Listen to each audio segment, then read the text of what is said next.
त्यागातूनच काही पुढच्या पिढीला आदर्श निर्माण होतो. तर त्या आदर्शाला मला सुद्धा इथं बोलून सहभागी होता आलं. दादा मी एक सांगतो की तुम्ही जी कल्पना मांडलेली आहे त्याच्यात माझा सेवा असेल आणि ती सेवा तुम्ही सांगाल ते मी करेल. मी यांनाच विचारलं पाहिजे. परंतु हा सेवेचा भाग आहे. मी असं नेहमी म्हणतो हा जगन्नाथाचा रथ कोण किती ओढतोय हे समजू शकत नाही, पण तो रथ पुढं जात असतो.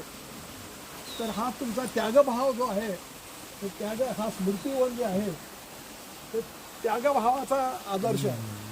तर त्या त्यागभावाला जपणारी आपण सर्वजण आहात. भगवंत आपणा सर्वांना यथार्थ शक्ती देवो, बुद्धी देवो, सेवा घडवो अशी मी प्रार्थना करतो.